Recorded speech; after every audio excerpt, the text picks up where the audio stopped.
তো হাজব্যান্ডকে অনেক দিন ধরেই বলছিলাম যে রসমালাই খেতে ইচ্ছা করছে, কিন্তু সময়ের অভাবে সে আমাকে রসমালাই এনেই দিতে পারে না, কিন্তু এতই খেতে ইচ্ছা হচ্ছিল যার জন্য আর কি বাসায় বানিয়ে নিলাম।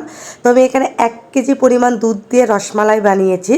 তো প্রথমে মনে করলাম যে কেমন হবে না হবে, এই জন্য ভিডিওটা করা হয়নি। তো 1/2 কেজি দুধের সিরকা দিয়ে ছানা কেটে নিয়েছিলাম। তো তারপরে এই যে ছানাগুলোকে মোতে বল করে তৈরি নিয়েছি। আর ছানাতে আমি কিছু ইউজ করি নাই, আটা ময়দা কোনো কিছু না, শুধু ছানাটা সুন্দর করে মিহি করে হাত দিয়ে মিক্স করে আর কি এরকম ছোট ছোট বল বানিয়ে নিয়েছিলাম। আর এখানে 1/2 কেজি দুধ আর চিনি দিয়েছি 1/2 কাপের মতো, মানে যে যতটুকু মিষ্টি খাবে দিয়ে যখন দুধটা ফুটে উঠেছে, পাতলা দুধ, মানে আগে কোনো ঘন করা ছিল না। তারপরে এখানে আমি এই যে রসমালাইয়ের যে ছোট ছোট বলগুলো মানে মিষ্টিগুলো সেখানে দিয়ে দিয়েছি। দিয়ে টানা 10টা মিনিট আমি এটাকে হাই হিটে জাল দিয়েছি রসমালাইয়ের মিষ্টিগুলো সিদ্ধ হওয়ার জন্য। আর অবশ্যই ঢাকনা দিয়ে এটাকে সিদ্ধ করতে হবে।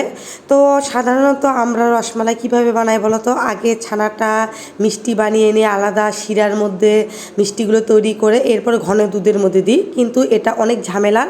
তো তোমরা প্লিজ এরকম করে ট্রাই করে দেখতে পারো। এত অসম্ভব তুলতুলে মিষ্টি হয়েছিল। তো আমি আর কি দেখছিলাম ঠান্ডা হওয়ার পরে মিষ্টিগুলো একদম শক্ত হয়ে যায় নাকি, কিন্তু একদমও শক্ত হয়নি, নরম তুলতুলে ছিল আর এত মজা ছিল। কিন্তু হ্যাঁ, দুধটা একটু পাতলা ছিল, কারণ আমি দুধের মধ্যেই তো মিষ্টিগুলো আর কি সিদ্ধ করেছি। একদম ঝটপট 1 কেজি দুধের মধ্যে মানে 1/2 কেজি দিয়ে ছানা আর 1/2 কেজি দিয়ে এই যে রসমালাই যে মালাইটা সেটা তৈরি করে ফেললাম। তো পরে আমি আবার একটু দুধটা ঘন করে নিয়েছিলাম মালাইটা। তো ভিডিওটা কেমন লাগলো, আর ভিডিওটা ভালো লাগলে লাইক কমেন্ট শেয়ার দিও। Tata, by.